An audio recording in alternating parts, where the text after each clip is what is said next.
Hello, everybody. Welcome back to the Boss Rush Network. I'm your host, Courty. Joining me is TikToker Courty Yikes. Hey guys. Also here is that retro code Eddie V. Hello, everybody. Pow Block fame. Yes. Guys, we have a very special guest joining us. We've had him on the show before. It's been a while. It's been a minute. Yeah, it's been a minute, but you're one of my favorite creators for multiple reasons. Asa GreenRiver, welcome to the show. Thank you.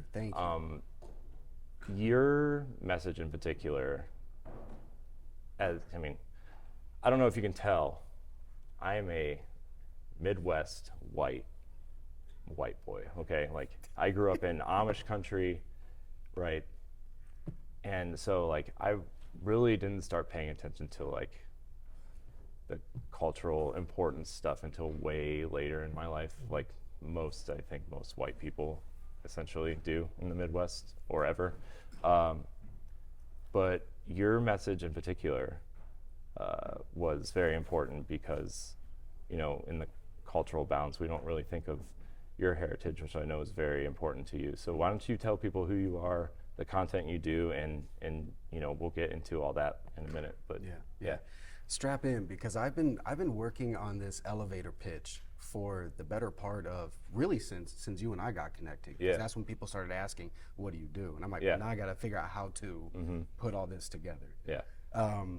So I do everything.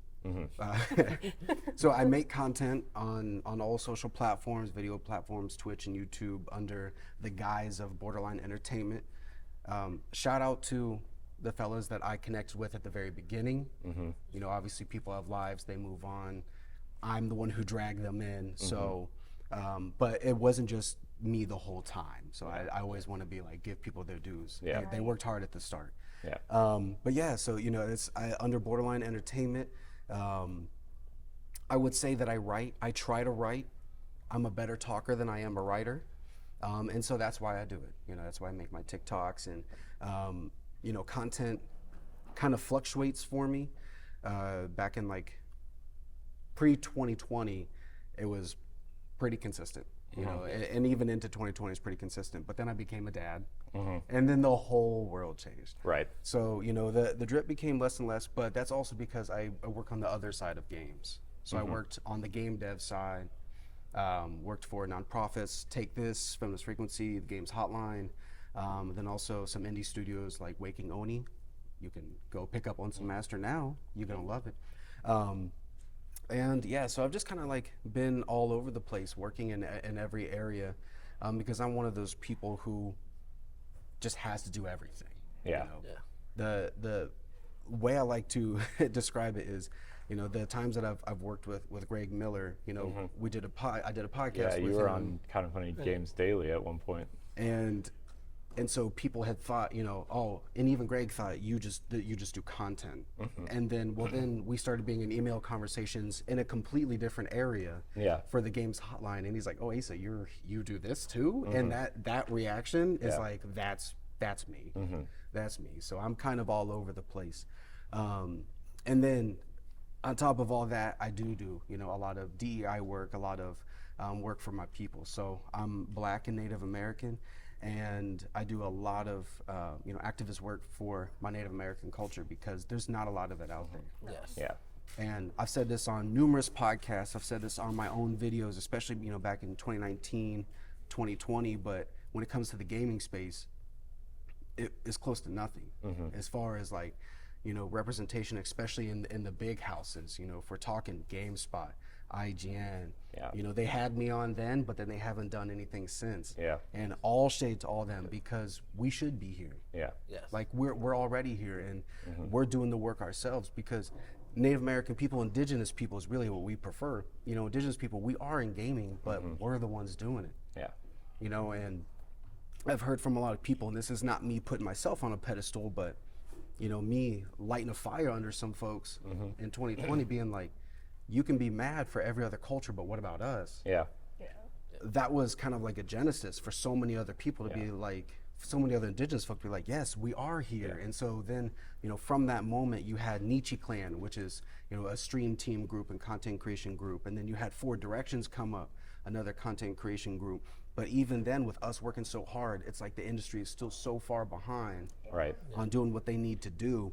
And, I also do a consultation for video games, so I worked with Devolver on a game, and this wasn't them, this was the studio, but I gave them my pages and pages of notes, and they're like, thank you, but it's too late for us to make these changes. But I'm like, these are big cultural changes that you should be making. And so I was like, don't put my name in those credits. So there's that feeling of, you need to step up, and we're going to start stepping back. Like, if the industry isn't going to do the work, we shouldn't have to keep doing it. But then on the flip side, if we don't, then we are not here. I wonder if one of the things is because of environment and locations people grow up in, that they know the cultures that are in their city, in their neighborhood, and they're not educated about other cultures outside of that. So when it does come to indigenous, please forgive me if I say Native American. I'm not gonna hurt you if you say Native American. You can say Native. That's okay. I'll allow it. With Native American gaming, is that it's nowhere to be found or anything, because a lot of cultures and environments are not around Native Americans. Like, you don't have a neighborhood with that culture in it. Do you think that could be one of the reasons why? That's a complicated answer, because yes, but it's like one of the biggest esports orgs is Native Gaming. Like, Native Gaming is big, but if you're not Native, you probably don't know that. But if you go to their Twitter or X, whatever, like, they've got a lot of followers. Like, they're doing great things, Native Gaming. But I do agree that because there aren't a lot of, like, big pockets of Native culture everywhere, that there isn't a lot of exposure to, just outside of gaming to Native culture. But that's also because of what has happened to my people this whole time. I think, and that's because when the game Prey came out, for some people, that's, to them, it's the first Native American representation in gaming, because the main character is Native American. And I think for a gamer, for that time period, Xbox 360 and PS3, you wouldn't even think anything about having a Native American as a main character. And you talk about Prey, this is where I would say, go check out youtube.com/Portland Entertainment, because I've got, videos and discussions up there with me and, my Native fam, talking about all these different sects, talking about gaming and music and food and just like the culture period, and how we're here but we're not here. So like, you talk about Prey, like, if we talk about games that have indigenous representation, there's not a lot.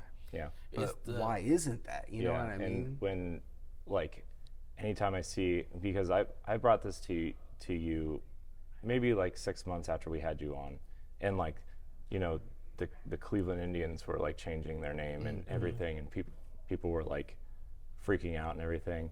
And I messaged you, I said, look, I had some idea, but I had no idea that, like, the Cleveland Indians to your people is like it's not great. It's not a great look.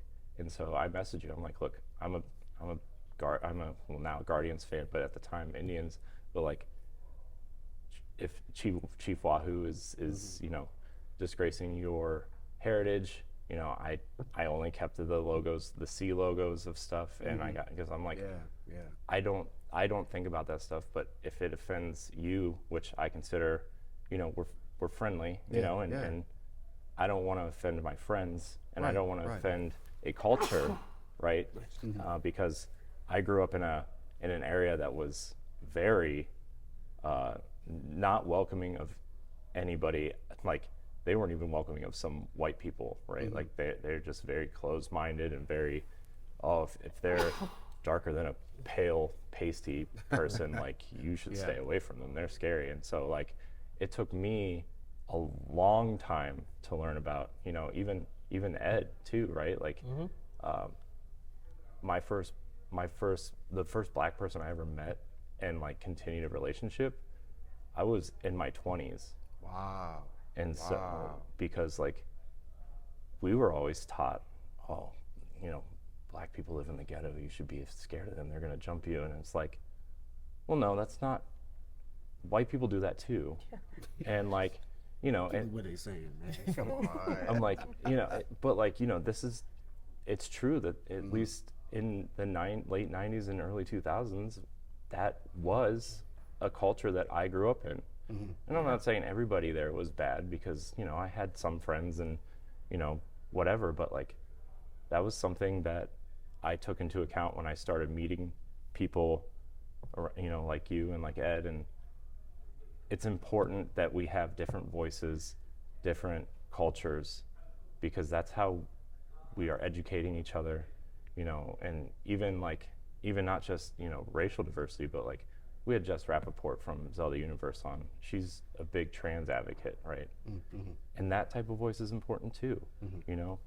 And I appreciate you and what you do, and you really brought a lot to my attention of the Native American, indigenous people side, right? Because that's not something that gets represented enough in the mainstream, you know. And it could be big for indigenous people, but like, we don't know that those exist, right? Yeah. And it's important. What you do is important, and I want everybody out there to know what he. Now, granted, you're hilarious and funny, and like, even if you didn't have all that going on, you would be an awesome content creator, and nobody would ever think anything different. But your message through all this too, and your message is great, and that's why you're always at the forefront of my mind, even though we don't talk as often as I would like us to. Like, when things are going on and some racial thing comes up, and you and, you know, Ed and LaRon and Stephanie, right? You guys are always at the front of my mind of like the decision making now, because you guys are my friends, and I want to make sure I do right by you, and not because, you know, not to shit on white people, right? But Go ahead. let's just say I used to work at a place not recently, a couple years ago, where a lot of white people thought January 6th was awesome and wanted to go. What sounds if it's still true? Like, that's still what I know. people are excited But they were like, man, if we could take off this weekend and go down there. I'm like, you guys what do you, like, and that was like, I needed a job, I needed insurance for my family, and you know, it was the middle of COVID and nobody was really hiring. They didn't know how remote work was going on. But like, the first second I could get out of there, I mean, I worked on my resume for years before I got the job that I'm at now, and it's awesome. Very diverse, very open-minded, very welcoming to everybody, and it changed my personality from being like really harsh and negative because I hated what everybody else was doing around me, to like, man, this is what the workplace, this is what the industry, the games industry, the tech industry, whatever industry you're in, this is what it should be. You know, and you know, Ed, obviously we've been friends for a long time. Yeah. You brought it really to my attention first when we started Pal Block, but then, you know, Asa, that episode is an episode I think about often. So thank you for being you and giving us your message. And Yeah, to even piggyback on what you were saying is like, you know, you either push or you can only push so much, and then you kind of like have to pull back. It's amazing that you just keep pushing, you know, and like some people, they're just like, you know, they keep pulling back, and that's probably why like that voice isn't heard so much, is because, you know, they can only push so much, but like you're there, you're like, I'm gonna keep pushing, you know. It's that continuous awareness of making things known. But even that is, I don't push. I don't think I push that much. Yeah. Because I'm also not online a super ton. So, you know, where, you know, I might go on and peruse, but I'm not as active. So there are some times where I'll have people message me and be like, hey, what do you think about what's going on? Because I'm not going to post about everything that's happening. Because that's just not me. But you better believe I'm pissed about it. You know what I mean? Like, if I'm not ranting online, I'll be like, honey, where are you? Sit down. yeah, Let's rap, because I'm ranting at home because I'm angry. Or, you know, because I also travel and speak, so I'll travel colleges, schools, whatever, and speak to people and talk about, you know, why this is a problem. You know, to backtrack just a little bit, because, you know, you talk about Cleveland, the baseball team. Yeah. And because this is a fight that I get into every year. It's usually around Halloween because Native people are a costume. Yeah. But to put that message out there of like why it's important that that happens is you know, think about a lot of the racist imagery that we had as Black people. Yeah. You know what I mean? Like they took out blackface, they took out mammy because we know that stuff is wrong. Right. But when it came to Native people, there's so much erasure. I mean, 90% of us were wiped out when y'all came over here. You know what I mean? Like we were wiped out, pushed to an area, pushed down, and squeezed till there's like, it's stuff that, I mean, I cry very, very regularly because generational trauma and cultural trauma is real. But just to know, like, man, my people could have flourished if most of us weren't wiped out on this continent. Yeah. And so when you look at like why people are getting so mad about that, and they're so mad about the Commanders, and we still have Kansas City being a thing, and the Seminoles is still a thing in Florida. It's because people don't care, because why would they? Yeah. Because so many of us are wiped out, it's not that much of a problem. You know, on the other side of my culture, my Black culture, it's like, okay, well, you didn't wipe us out. You did other things with us, you know what I mean? You put us to work. But I don't mean to laugh. I was just, there's this comedy bit I showed Ed the other day where it's this Irish comedian, and he still lives in Ireland, and he does this whole bit on white guilt and like being Irish. He's like, I don't have any white guilt. He's like, we picked our own potatoes. It's not like we went to a whole nother country, stole all their people, and made them pick our potatoes. That would be insane. Well, I mean, and if you think about it, you know, the slavery issue wasn't isolated to America. No. It was everywhere, and that's, you know, you've seen a lot of, you know, my advocacy when it comes to Indigenous stuff, but I do a lot of advocacy for my Black culture as well. Because it's just a problem everywhere. If you're not white, you're not right. And that's just kind of like the message across the world. And so it's just a constant fight for us just to exist and to like have a seat at the table. But I'm more loud publicly about the Native stuff because there is no seat. Like there is no seat. And you know, now we're at the point where, you know, like I said, we're all fighting and pushing our voices to be out there so we'll be heard, that we're not united yet. And it's a problem. You know, and I'm gonna call my Indigenous fam out, like, we shouldn't be at each other like this. Like, we need to all be together, stop doing what we're doing, because it's like everyone's working against us. You know what I mean? So. It's, you know, something that we, you know, Ed and I have discussed with, like, you know, not to plug our merch, but if you want to buy something, it'd be great. Ed's wearing our Black representation shirt, and something that, you know, we're aiming to do we have cultural representation shirts, and the profits from the cultural representation shirts go to a cause.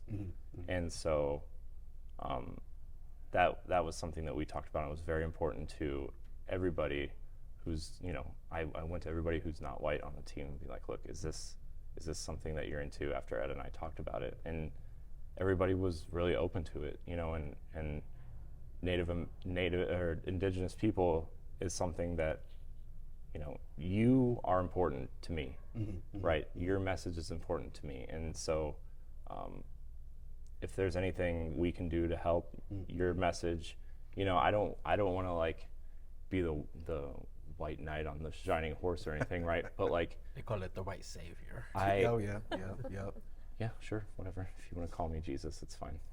You know, white people think he's white. You not heard that? The white savior complex? No, I have. Oh, okay. I was like, I have. That's No. a problem. No, and I'm trying to avoid that. As at all costs. I want to be supportive without. It's a tough line. I want to be supportive without shouting over you. So you know, if there's anything, you know, we can do to help your message without shouting over you, but more of a support behind you type thing. More like please. scoop in your arm and walk with you. The tough thing, you know, with like, you know, designing merch, that I'll say with Indigenous culture is where we're at right now is there isn't like a united color scheme. Yeah. Because what we're trying to fight against is, the American government is like, well, we're going to lump you under these categories. Yeah. You are all this. You are all this. And y'all really aren't. Y'all are all like No, there's so within the United States, there's over 500 federally recognized tribes. And that's the government recognizing. But there was so much more than that. Thousands. And none of us are the same. There might be a lot of similarities based off of the region, some of the practices, treaties, whatnot, but we're not the same.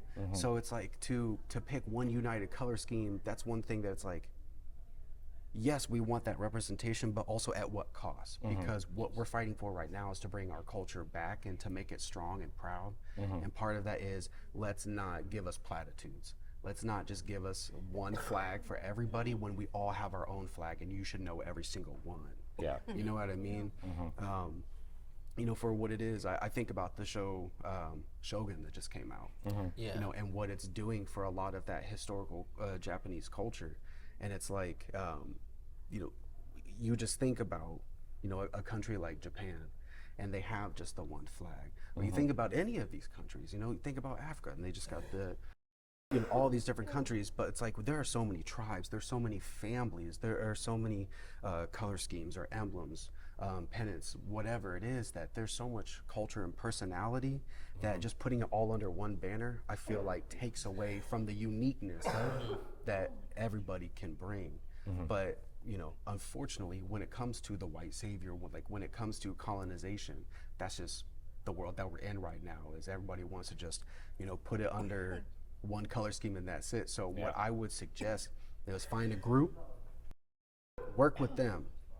So you can find a group like Nietzsche Clan, like Four Directions, work with them, use their color scheme, so it's more of a, instead of taking it or using the pride flag, which absolutely use the pride flag, but work with them and use their design, because that's going to be specific. So work with Nietzsche Clan, work with Four Directions, use their color scheme, and then they'll guide you, work with some land back or something like that.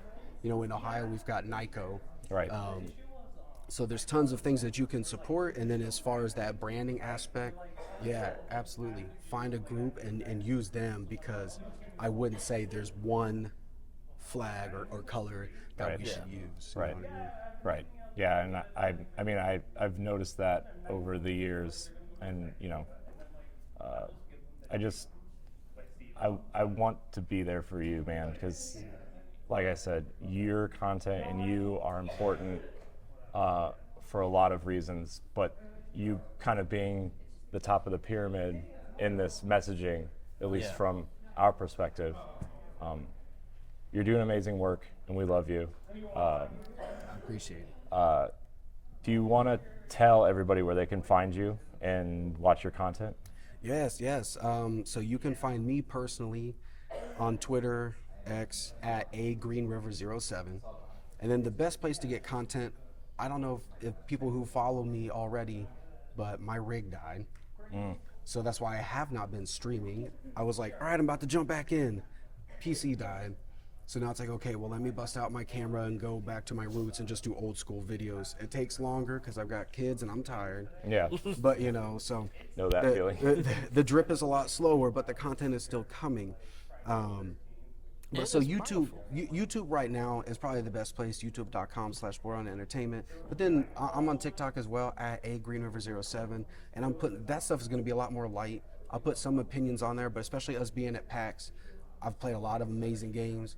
Krieg's Front, I'm not going to give spoilers because I've got more appointments today and a lot of work to do to compile all this, but Krieg's Front.